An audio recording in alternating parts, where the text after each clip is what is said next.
Please, doctor, the dosage is high. Nurse, step back.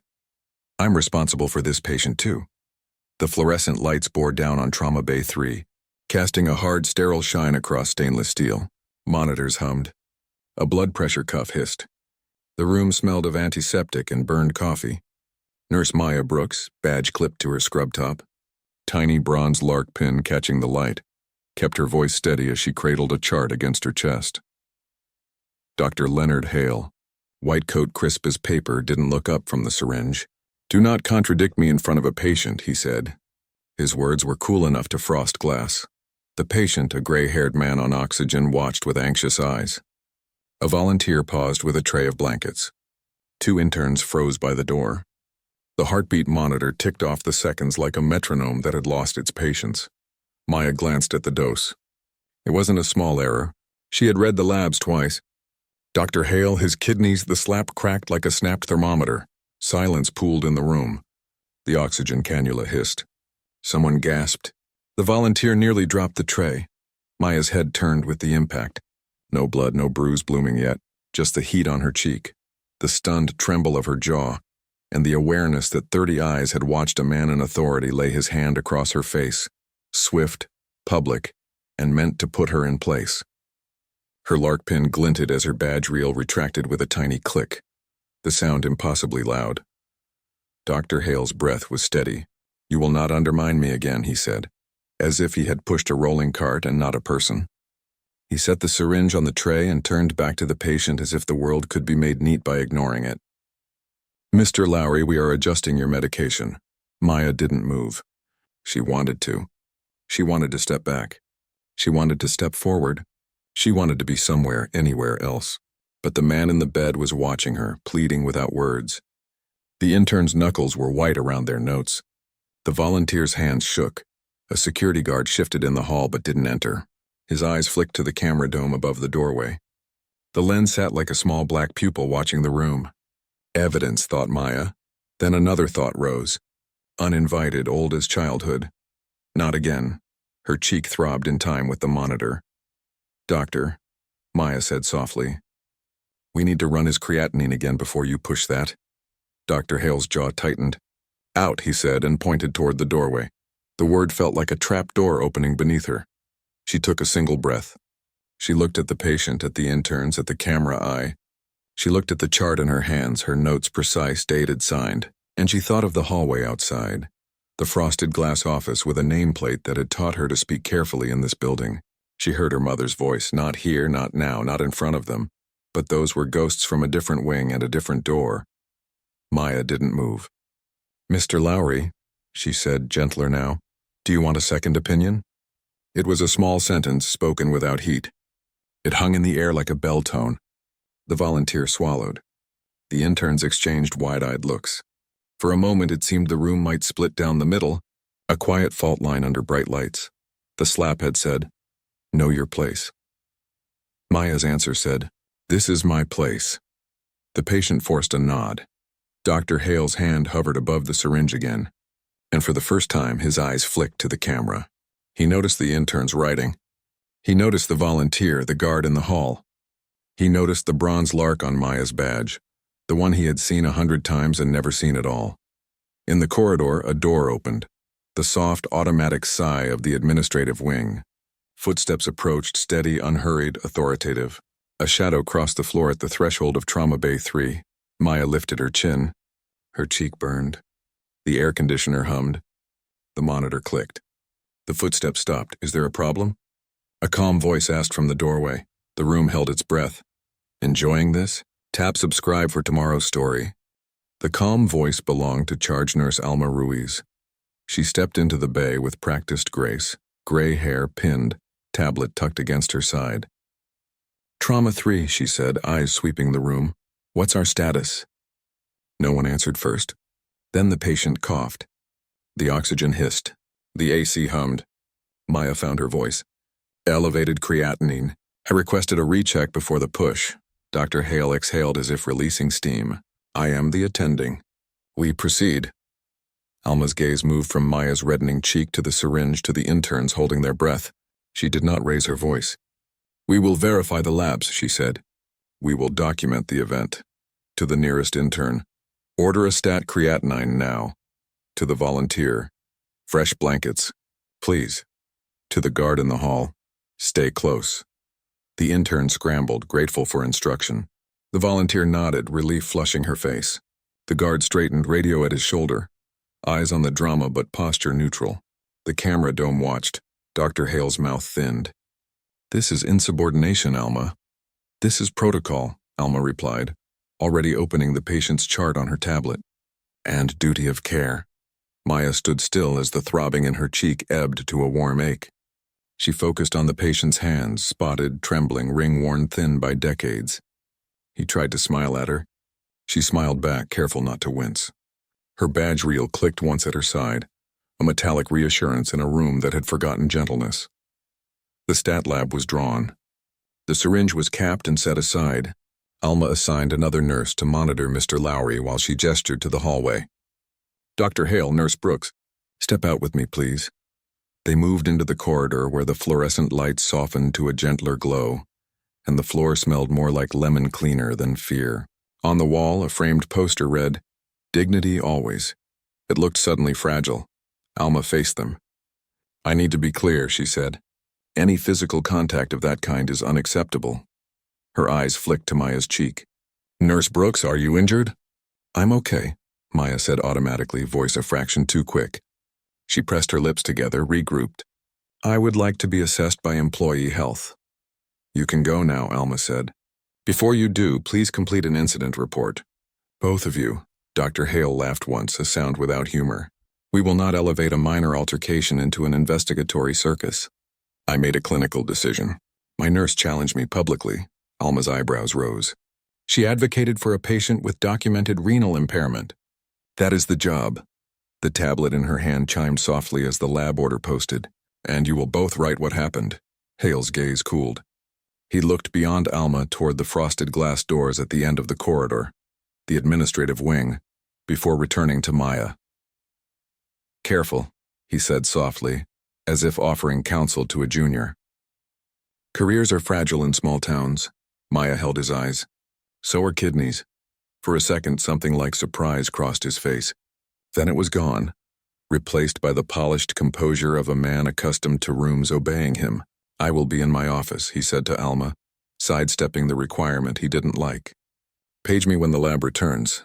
He turned to leave. Alma didn't move. "Doctor," she said. He stopped. "The report," a long, thin moment. The AC hummed. A monitor beeped in a distant bay. Hale nodded once, coolly. Of course, he walked away, white coat snapping at his knees. The interns turned their faces to the wall as he passed, uncertain where to look. Alma shifted her attention back to Maya. "Come with me," she said. "We'll get photos for the chart and then employee health." They moved together through the corridor. Nurses glanced up, then back down, hospital etiquette for days when the air is electric. Maya's hand brushed the small bronze lark on her badge. She hadn't noticed she was doing it until the metal warmed under her fingers. "Do you want someone with you?" Alma asked quietly as they crossed the threshold into a side office. The door clicked shut behind them, muting the unit's sounds. "We can call a union rep." "I'll be okay," Maya said. She thought of calling her grandmother, of hearing that soft laugh that turned hard things into manageable ones. She thought of making a different call, one she had avoided for years because anonymity had been a shelter that made work simpler. Not today, she told herself. Not yet. Alma used the office phone to ring employee health and then held up the hospital's issued tablet. "Photos," she said gently. "Only if you consent." "I consent," Maya said. She tilted her face to the side. The skin was pink, the imprint no longer vivid. The camera shutter sound was too loud in the quiet room. Click, click, 2 angles. Evidence without blood. "Say what you see," Alma said, letting Maya read the time-stamped notes on the screen. Slight erythema on left cheek. No open wound. Patient alert and oriented, voice steady. "Add that there were witnesses," Maya said. "Interns, volunteer, security on door, camera overhead," Alma typed. "Done. I'll file the incident," Maya said. If the patient asks, can he be reassigned to another attending?" "If he requests it," Alma replied. "Or if the lab supports your concern, I will assign Dr. Iqbal to consult." She hesitated. Maya, I'm sorry. Maya swallowed. The ache had moved from skin to somewhere under her collarbone. Thank you for standing in, she said. That helped. Alma's eyes softened. I stand in because you stand up. That is the job too. Employee health was a few doors down, cool and quiet. The nurse there examined Maya's cheek, offered ice, handed her a short form. Maya signed, printed her name. On the line labeled Supervisor Notified, she wrote A. Ruiz. On additional notifications, she paused, pen hovering. A space waited for a second name that would change the temperature of the building if she wrote it. She left it blank. Back on the floor, the stat lab returned. The creatinine was high, higher than the morning draw, and the attending note had not been countersigned. Alma's message pinged, Lab confirms risk, Dr. Iqbal called. Hold dose! Relief and anger braided in Maya's chest. She stood at a workstation on wheels and wrote her report with clinical precision. Time. Place. Dosage concern. Dialogue is recalled. Slab staff present. Camera location. Her own vital signs after. Patient request for second opinion. She attached the photos. She reviewed, saved, printed a copy, slid it into a manila envelope, wrote the date on the tab. Evidence is polite, she thought. It asks first, then it stands still. At shift end, Maya walked out through the staff entrance. The evening had softened the sky into tarnished silver. The parking lot's lamps hummed like low violins. She sat in her car, hands on the steering wheel, listening to her breath settle. Her phone lay face down on the passenger seat. She didn't pick it up. When she did, minutes later, she didn't call family. She called Mr. Lowry's daughter, the emergency contact on the chart. She kept her tone careful, words chosen. This is Nurse Brooks from Riverside Memorial. Your father is stable. We're adjusting his plan. I wanted you to have my direct number if you have questions. The daughter, relieved, thanked her 3 times. Maya repeated the number twice and ended the call. She stared at the dark screen, seeing herself reflected next to the faint outline of the lark pin in her window glass. Her grandmother had given her that pin the day she graduated nursing school. A lark sings at dawn, the old woman had said. Not because the night was kind, but because the morning belongs to the brave.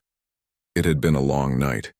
At home, Maya placed the manila envelope in a locked drawer beside a neat stack of other envelopes.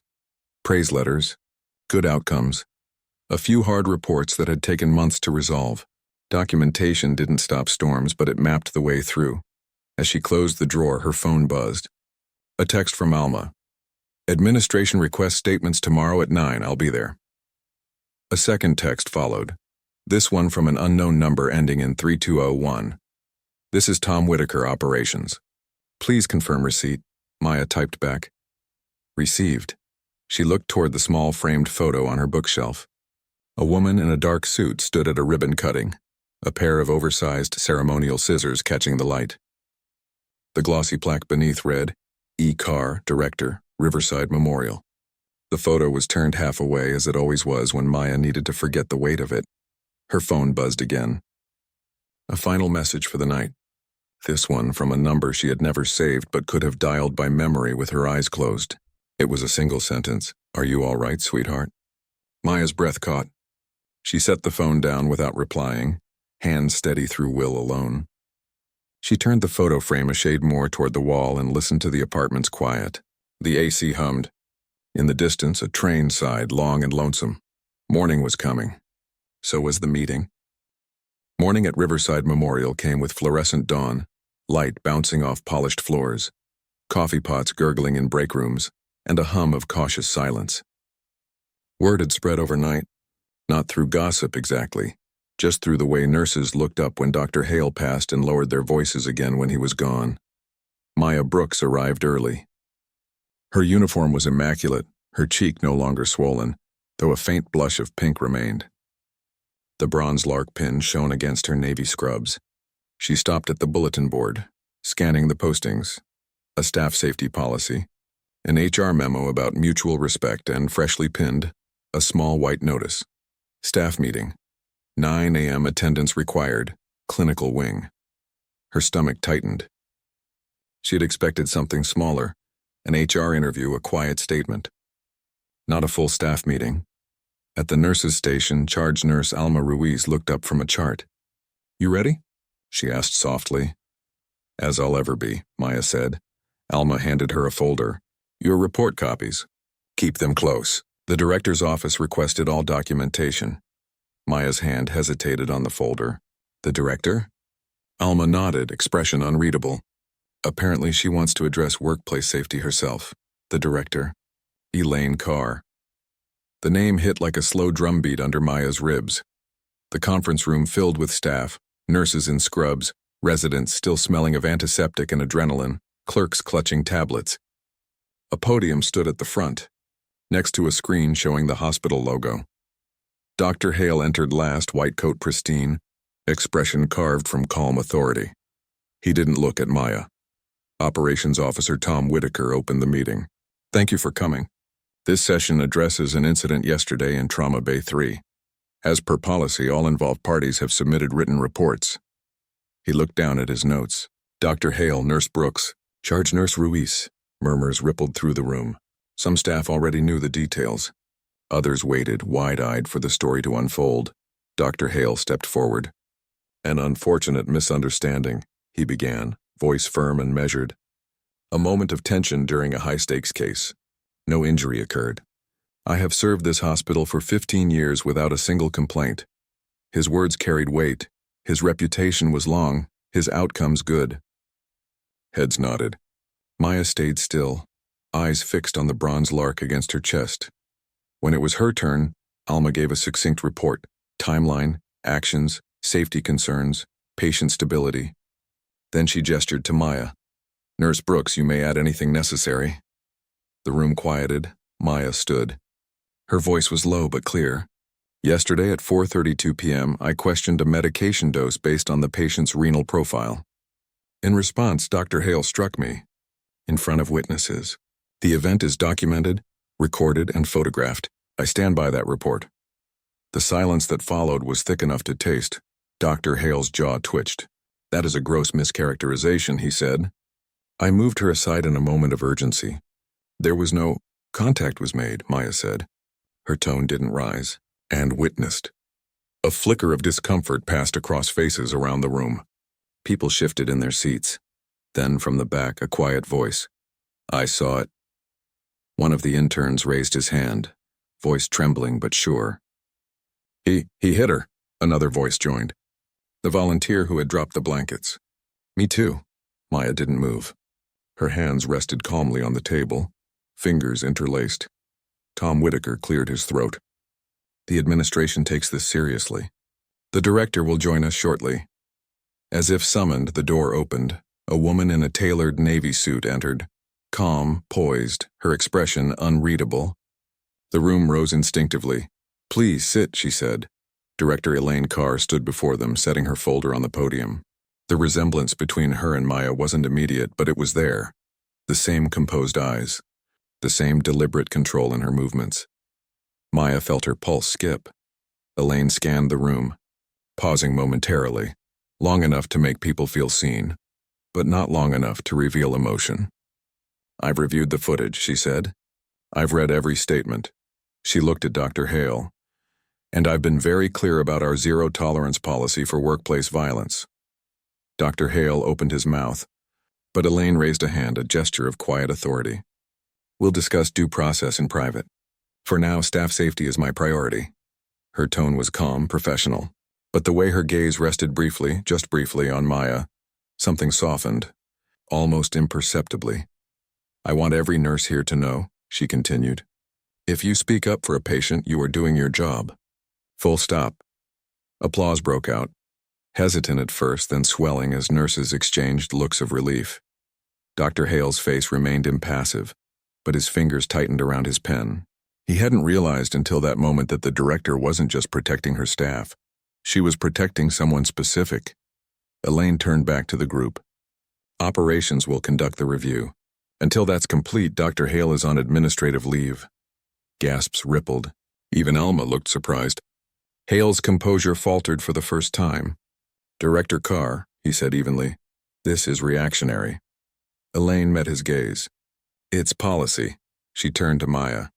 Nurse Brooks, thank you for your professionalism under pressure. You may step outside for a moment, please. Maya nodded once and left the room. The door closed softly behind her.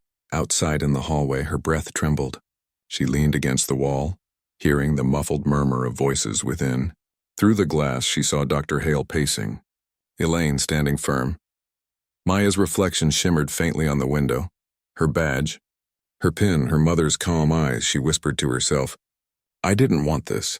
Inside, the meeting continued. But for the first time, the power in the hospital had shifted, even if only slightly. And that shift, Maya knew, was only beginning to ripple outward. The day crawled forward like a storm that refused to pass. By noon, Riverside Memorial buzzed with quiet unease. In the cafeteria, voices dropped whenever someone in a white coat entered. The story of the slap in Trauma Bay 3 had traveled faster than a code alarm, altered in the retelling, but heavy with the same truth. A nurse had been struck, and the director herself had stepped in. Maya sat alone in the courtyard behind the staff wing, where the magnolia trees broke the sunlight into moving shapes. Her untouched sandwich sat beside her. The air smelled faintly of bleach and blooming flowers, a contrast that made her chest ache. A familiar voice joined her. "Mind if I sit?" It was Dr. Iqbal, calm, precise, the nephrologist who'd reviewed the lab results. His presence had always been steady, a voice of reason in long, tense nights. "Of course," Maya said, offering a faint smile. He lowered himself onto the bench, adjusting his stethoscope. "I wanted you to know the patient's stable. You were correct about the dosage." Relief crossed her face. "Thank you." He studied her for a moment. "What happens next will be uncomfortable. For everyone. But truth doesn't vanish just because it makes people shift in their seats." Maya looked down at her hands. "He'll come after me. Maybe not directly, but..." Dr. Iqbal shook his head. "He's suspended. And from what I understand, this won't be swept aside." She exhaled slowly. "I didn't want it to go this far." He smiled gently. "Sometimes justice doesn't ask if we're ready for it." A silence settled between them, gentle, weighted. In the distance, an ambulance siren rose and faded. Later that afternoon, Alma found Maya at her station. "Administration wants to see you again," she said. Her voice carried no alarm, just quiet gravity. Maya followed her down the hall to the administrative wing. The frosted glass doors slid open, whispering against the carpet. Inside, the air smelled faintly of lemon polish and paper. Elaine Carr's office sat at the far end, sunlight glinting through blinds onto the edge of a mahogany desk. Elaine stood by the window when Maya entered. Her jacket was off, sleeves rolled to the elbows, a cup of black coffee untouched beside a folder. "Close the door, please." Maya did. For a long moment, neither spoke. The hum of the HVAC filled the silence. Elaine turned, her expression professional but her eyes softer than they'd been in the meeting. "You handled yourself well this morning. Thank you." "Director." Maya's voice was measured, formal. Elaine studied her daughter's face, every inch of control in Maya's posture, the same control she herself had taught her years ago. "You didn't tell me," she said quietly. Maya's throat tightened. "I didn't want people thinking I was here because of you." "And now?" Maya hesitated. "Now I wish they didn't know at all." Elaine's lips pressed together. "They don't, not officially. Only Alma and HR know. But Dr. Hale..." She stopped. "He may suspect," Maya swallowed hard. "If he finds out, it'll look like I used you." Elaine's tone sharpened just slightly. "You didn't use me. You did your job. You protected a patient. What happened after, that's on him." "I know," Maya said softly. "But you're the director. And I'm my daughter," Elaine finished. "And a nurse. Both truths can exist without canceling each other." The words hung in the air, quiet but resolute. Elaine stepped closer. "You remember what I told you before you applied here?" Maya nodded faintly. "You said I'd have to work twice as hard and stay twice as humble." "And you did," Elaine said. "You've earned every inch of that badge." Maya looked away, blinking back the sudden heat in her eyes. Elaine turned toward her desk, flipping open the folder. "Dr. Hale's behavior isn't isolated. There have been smaller complaints over the years, dismissed, minimized. This time there's documentation and witnesses." Maya's eyes widened. "Others reported him?" Elaine nodded. "Minor incidents, verbal aggression, intimidation. You were the first with evidence that can't be ignored." Maya's fingers tightened around the strap of her badge. Then this isn't just about me. No, Elaine said. It never was. Across the hall, behind a partially closed door, Tom Whitaker watched the director's office through the glass pane. He was the kind of man who survived decades in administration by knowing which way the wind was blowing, and by whispering to whoever needed to hear it first. He tapped his phone screen, sending a short message. He's out. She's the director's kid. Adjust accordingly. Then he pocketed the phone and walked away. By the time Maya left the office, the corridors buzzed again with talk. Some sympathetic, some wary. One nurse murmured as she passed, "She's the director's daughter." Half awe, half suspicion. Maya heard it. She didn't respond. She kept walking, chin level, the lark pin flashing in the light. In the locker room, she sat on the bench, letting the hum of distant ventilators fill the quiet. Her phone buzzed, an email notification from administration subject, follow-up, workplace conduct hearing, tomorrow 10 a.m. Participants, Dr. Leonard Hale, Nurse Maya Brooks, HR representative. Director Carr. She stared at the screen. Tomorrow. Her reflection in the metal locker door looked back at her, steady but tired. Alma entered, leaning on the doorframe. "You all right?" Maya nodded. "He's not going to back down easily." "No," Alma agreed. "But he's not untouchable anymore." Maya looked at her lark pin again, remembering her grandmother's words. "Morning belongs to the brave." She took a deep breath. "Then tomorrow," she said quietly, "we let the morning in." And somewhere across town, in a polished kitchen with granite counters and an untouched glass of wine, Dr. Leonard Hale stood staring at his reflection in the window. His phone buzzed with a message from an unknown number. "Careful what you say tomorrow. The cameras aren't your only problem." He frowned, rereading it twice. Then his jaw set. Tomorrow, he decided, he'd fight back. The next morning broke clear and sharp, the kind of light that shows every flaw in glass and every speck of dust in a hallway. By 9:30, the small conference room outside Director Elaine Carr's office was full. A round table, 4 chairs, a pitcher of water and the faint scent of old coffee. Simple, neutral, but the tension was unmistakable. Maya sat beside Alma Ruiz, both dressed in quiet professionalism. Across from them, Dr. Leonard Hale adjusted his cufflinks with controlled precision. His silver watch gleamed in the light, every movement deliberate, measured. Tom Whitaker sat at the end with a digital recorder. Elaine entered last, composed as ever, tablet in hand. "Thank you all," she began, voice calm, clipped and resolute. "This is a formal review meeting. The goal is clarity and accountability. Everything is recorded." Dr. Hale straightened, his tone crisp. "Director Carr, I must object to the bias in this review. The nurse in question is your daughter." The words hit the air like a snapped string. Maya's stomach dropped. Alma's pen froze mid-stroke. Elaine didn't blink. "That fact has been disclosed to Human Resources and the board," she said evenly. "For transparency, operations will oversee the procedural portion of this hearing. My role is limited to reviewing the evidence." Hale gave a thin smile. "And yet, it is your decision that put me on leave." "My decision followed policy," Elaine replied. "Not personal connection." He leaned back, feigning calm. "Policy is one thing. Optics are another." He turned to the recorder, his voice taking on that performative tone of someone building a case. "I have given this hospital 15 years of service. I've trained dozens of residents, and I've never been accused of misconduct until I disciplined a nurse who happens to share your surname." Elaine's jaw tensed slightly. "You did not discipline, doctor. You struck her." He folded his arms. "An accident." Maya's voice came quietly but clearly. "You called it insubordination at the time." He glanced at her, a glint of disdain in his eyes. "You were emotional. Perhaps you misinterpreted events." Maya met his stare.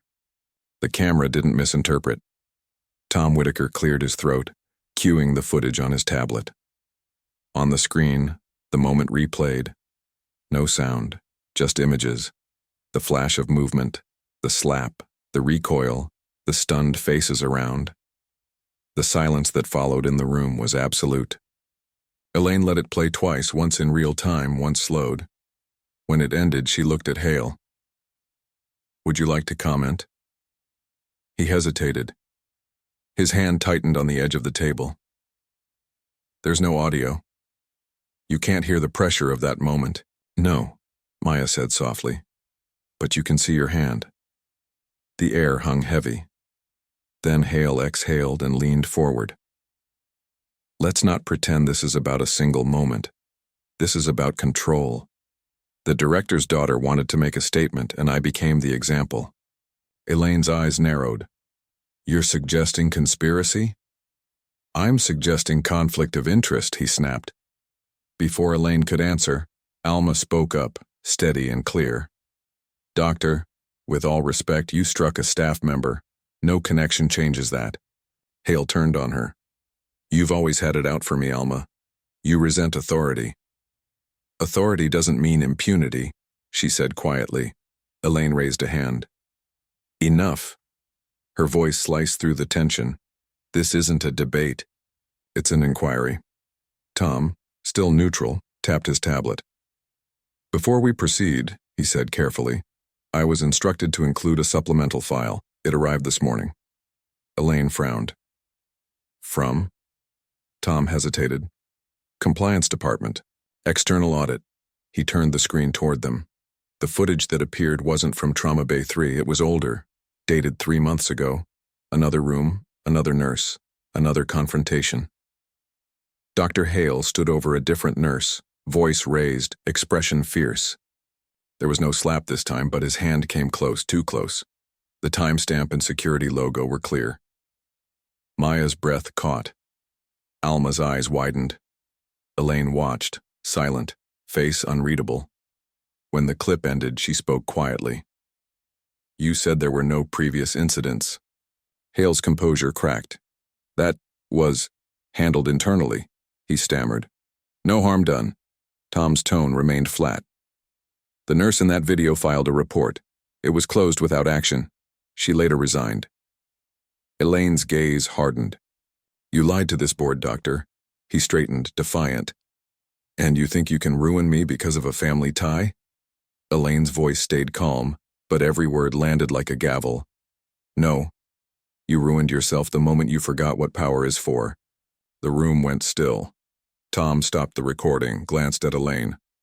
"Director, the board's interim recommendation is immediate suspension pending review by the Medical Conduct Committee."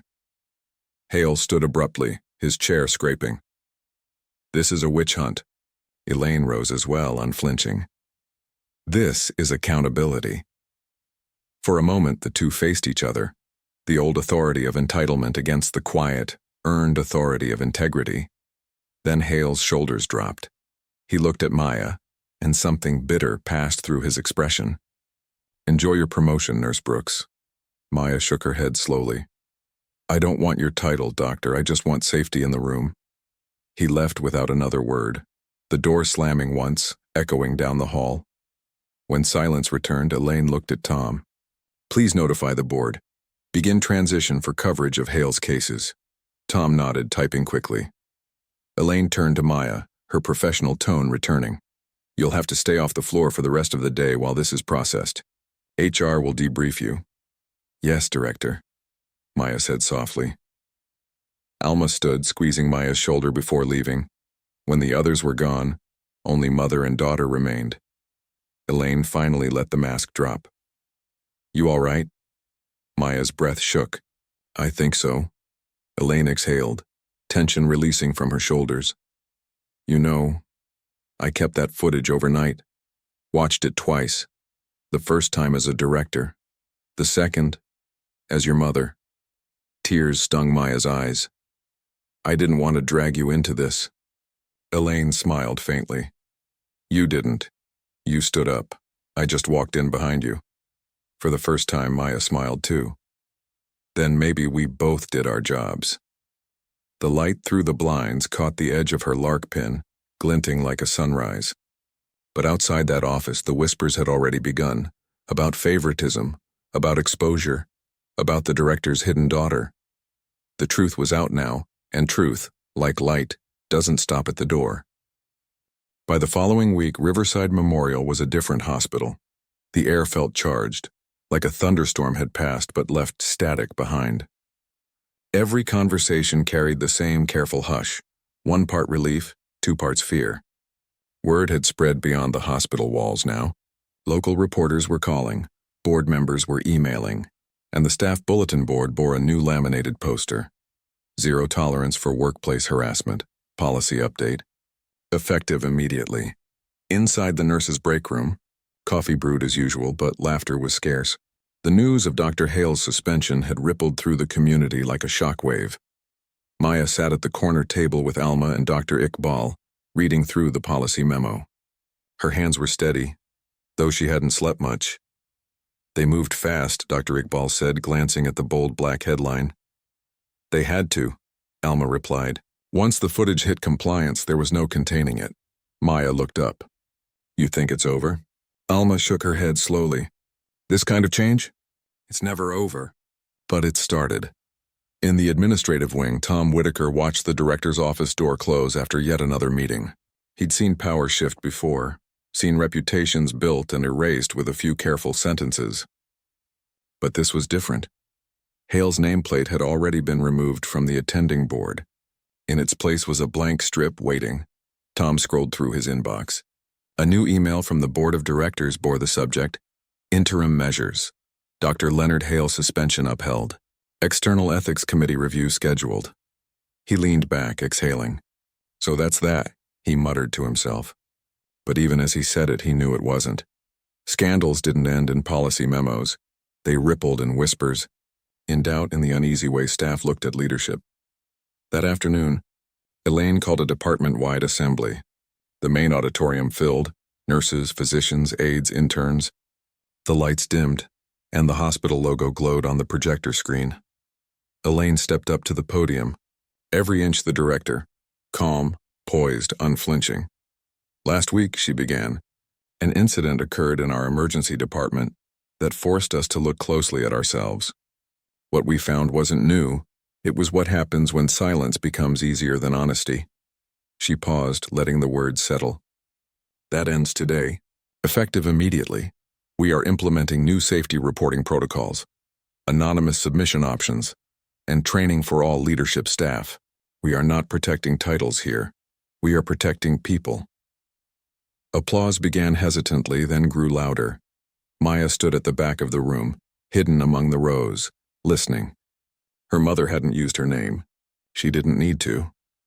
Elaine's gaze swept across the audience, pausing just long enough to find her daughter in the crowd. Their eyes met briefly, a quiet acknowledgement neither could afford to make public. This hospital, Elaine continued, was founded on trust. We rebuild that now, together. When it ended, the crowd filtered out in murmured agreement. Some faces were proud, others wary. The shift had begun, but change always made people nervous. Outside, under a cloudless afternoon sky, Maya sat on the hospital's back steps with a paper cup of coffee cooling in her hands. The courtyard was empty except for the hum of distant traffic. She scrolled through her phone. Pausing on a headline from the local news, hospital director responds to staff misconduct. Accountability is not negotiable. No names were mentioned, but everyone knew. Her phone buzzed again, a text from an unknown number. Thank you for standing up. I left last year because of him. You made me feel seen. No signature, just a message from someone who had been invisible too long. Maya typed a simple reply. You're not alone. She put the phone down and looked up at the sky. Meanwhile, across town, Leonard Hale sat in a lawyer's office. His tie was loose, his posture deflated. The lawyer's tone was blunt. The footage is damning. The best you can do is cooperate. Retire quietly. Let it fade. Hale rubbed his temples. 15 years. They'll erase me like I never existed. The lawyer sighed. You made yourself easy to erase. Outside, the reflection of the hospital glimmered faintly in the office window, its white facade standing solid against the sunlight. Hale turned away. Back at Riverside, the ripple effects grew visible. A new HR hotline was posted at every nurse's station. Managers were retrained in communication and de-escalation. A mentorship program for junior staff was announced. pairing senior nurses with new hires to encourage open reporting. In quiet corners, people began to talk about moments they'd stayed silent before, and why they wouldn't again. One afternoon, a group of interns stopped Maya near the supply room. The youngest, voice uncertain, said, "Nurse Brooks?" "Thank you for not letting it slide." Maya smiled gently. "We take care of patients," she said. "Sometimes that means taking care of each other, too." They nodded, encouraged, before dispersing down the hall. That evening, Elaine found her daughter outside by the reflecting pond near the parking lot. The sunset painted the hospital windows gold. "Long day?" she asked. Maya nodded. "Feels like a year and a week," Elaine smiled softly. "You handled yourself with grace. Some people think you protected me." Elaine's gaze met hers. "They'll think what they want. You can't control that." "I know," Maya said. "But you know what I realized? It's not about who's believed. It's about who's safe." Elaine nodded slowly. "Then we keep building safety." The two women stood side by side as the sky deepened from gold to indigo, the first evening stars flickering above the hospital roof. For the first time in days, Maya felt something close to peace. Not victory, just breath. And somewhere behind them, in the still air of the courtyard, the bronze lark on her badge caught the last slant of light. Bright, defiant, unbroken. 3 months later, spring washed Riverside Memorial in soft green light. The magnolias in the courtyard had bloomed early, scattering white petals across the walkways like fallen paper. The hospital, once tense and hushed, had begun to sound like itself again. Monitors, wheels on tile, voices that no longer carried fear. Maya Brooks walked the morning shift with her usual quiet focus. Her uniform was pressed, her steps measured, her lark pin gleaming in the sun that filtered through the wide windows of the East Wing. She paused at the nurse's station to sign off on a discharge chart. "How's your first week?" she asked the new nurse beside her, Jenny, who looked about 23 and still fumbled with the badge scanner. Jenny smiled nervously. "Better now. Everyone's been kind." "That's how it should be," Maya said, offering an encouraging nod. "And if it ever isn't, you speak up. Promise me that." Jenny's eyes widened a little. "I know what you did. My mom sent me the article about the new safety protocols here. Said she wished her hospital had someone like you." Maya felt her cheeks warm. It wasn't just me. It was everyone who decided silence wasn't helping anymore. Jenny nodded. "Still, thank you." Maya smiled, then turned back to her chart, letting the words settle quietly in her chest. In the administrative wing, Elaine Carr leaned over her office table, signing the final page of a policy revision. A soft knock came at the door. "Come in," she said. Maya stepped inside, carrying a folder. "Annual compliance data," she said lightly. "Incident reports down 60%. Elaine looked up, a proud but subtle smile touching her lips. "Good work, both of you." "Both? HR and nursing," Elaine clarified, but her eyes gave away what she truly meant. Maya set the folder on the desk. "People still whisper about us sometimes." "They'll stop when there's nothing left to whisper," Elaine replied. "Truth has a longer life than rumor." They shared a brief, knowing silence. Then Elaine stood, smoothing her blazer. "I'm heading to a board meeting. Want to walk with me?" They moved side by side down the hallway, two professionals, mother and daughter, without the label between them. Nurses nodded as they passed, not from fear but from quiet respect. Near the exit, Elaine stopped. "Maya, you've built something here. You turned pain into policy." Maya's voice softened. "I just didn't want anyone else to go through it." Elaine looked at her for a moment, pride and tenderness warring behind her calm eyes. "You inherited more than my name, you know. You inherited my spine." Maya laughed softly. "And your need to fix everything." They both smiled. That evening, the hospital held its annual staff recognition banquet in the atrium, a modest event with folding chairs, punch bowls, and music from a local quartet. Maya stood near the back, content to fade into the crowd. Elaine stepped to the microphone to close the evening. "Tonight we honor not just longevity or skill, but integrity," she said. "Because when integrity stands tall, the rest of us can work safely beneath it." Her eyes found Maya's just for a heartbeat. "To every nurse who speaks up, every hand that steadies, every voice that refuses silence, thank you." Applause filled the atrium, warm and sustained. Maya stayed still, the sound washing over her. When the lights dimmed and people began to leave, Dr. Iqbal approached, offering a cup of tea. "You never did like the spotlight. Too bright," Maya said, smiling. He nodded. "You know, the new residents call that corner of the ER Brooks Bay." She blinked. "You're joking," he chuckled. "You earned it. But they mean it as a reminder, protocol first, patients always." Maya laughed quietly. "Then I'll take it." They raised their cups in a small toast. Later, when the hall had emptied and only the hum of cleaners remained, Maya walked through the quiet corridors toward the staff exit. She passed Trauma Bay 3, the room where it all began. The lights were dimmed, the machines silent. She paused at the doorway, resting a hand on the frame. The space no longer carried the sting of memory. It just felt clean, whole. From the hallway behind her, Alma's voice called softly, "You heading out, Maya?" "Yeah," she said, smiling. "Just saying goodnight." As she stepped outside, the night air was cool, fragrant with rain and magnolia.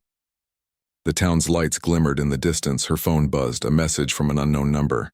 "I'm starting at another hospital next week. Because of you, I'm not afraid anymore. Thank you." Maya smiled, typing only 2 words in return. "Be brave." She slipped the phone into her pocket and walked toward her car. The lamplight caught her lark pin, a tiny spark against the dark. The same pin her grandmother had given her. The same one that had seen her through fear, defiance, and resolution. "A lark sings at dawn," she remembered. Not because the night was easy, but because morning always comes. And as the hospital lights glowed behind her, she knew this one would keep singing. 6 months later, early autumn, the river that curved behind Riverside Memorial shimmered under soft orange light. The air had cooled, the cicadas quieted, and the trees around the hospital swayed gently in the wind. A new sign hung by the staff entrance, Riverside Memorial Hospital. A safe place to work and heal. It was subtle, but to those who knew the story, it meant everything. Inside, the walls of the emergency wing looked brighter, not from new paint, but from how people stood within them. Conversations were warmer. Authority felt different now, anchored in respect instead of fear. Maya Brooks, now assistant nurse supervisor, moved through the halls with calm assurance. Her badge gleamed beneath the same bronze lark pin, the one that had never left her uniform. She stopped by Trauma Bay 3, where a new nurse adjusted a monitor nervously. "Take your time," Maya said, smiling. "Machines don't heal people." "You do," the young nurse smiled back. "Thanks, Ms. Brooks. I heard this room used to be a lesson," Maya finished gently. "And that's enough to know." She left the bay quietly, the hum of steady heart monitors following her down the corridor like a faint rhythm of life continuing. In the director's office upstairs, Elaine Carr reviewed reports on her tablet. A knock came, soft but familiar. "Come in," she said without looking up. Maya entered with a small stack of papers. "End of quarter outcomes," she said. "Falls are down and patient satisfaction's at a record high." Elaine smiled, signing the last page. "Numbers can't show what really changed here." "No," Maya said. "But they show what change can do." For a long moment, mother and daughter shared quiet pride, not the kind that shines for others, but the kind that steadies from within. Elaine reached into her drawer and handed Maya a small envelope. "From the board," she said. Maya opened it carefully. Inside was a single letter, "To Nurse Maya Brooks, in recognition of your integrity, courage, and professionalism, the Board of Riverside Memorial Hospital awards you the Staff Excellence Medal for service and integrity." Maya looked up, speechless. Elaine nodded. "You didn't ask for a spotlight. But sometimes light finds the right person anyway." Maya smiled faintly. "You always said morning belongs to the brave." Elaine's eyes softened. "And to those who keep showing up." That evening, after her shift, Maya walked to the small park behind the hospital. The trees whispered above the pond. The sky had gone lavender with the fading sun. She sat on the same bench where she'd once cried in the first week after the incident. Now she just watched the water ripple. From her bag, she pulled a tiny velvet box, the metal inside, silver and simple. She traced the engraving with her thumb. Then, quietly, she pinned it to her uniform beside the lark. 2 symbols. One earned by lineage, one earned by choice. She took a slow breath, the kind that fills both lungs and memory. Behind her, the faint hum of the hospital continued. Code calls, quiet laughter. The rhythm of people doing good work in a place that finally felt safe. Her phone buzzed again. A message from an unfamiliar number. You don't know me. I'm starting my first nursing job next week. I read about what you did. It gave me courage, Maya smiled. She typed back, you already have it. Just use it when it counts. Then she locked her phone and looked toward the hospital lights glimmering in the dusk. The lark pin caught one last glint of sunset before the sky deepened. The night would come. Again, as it always did, but Maya had learned. The truth her grandmother had whispered years ago.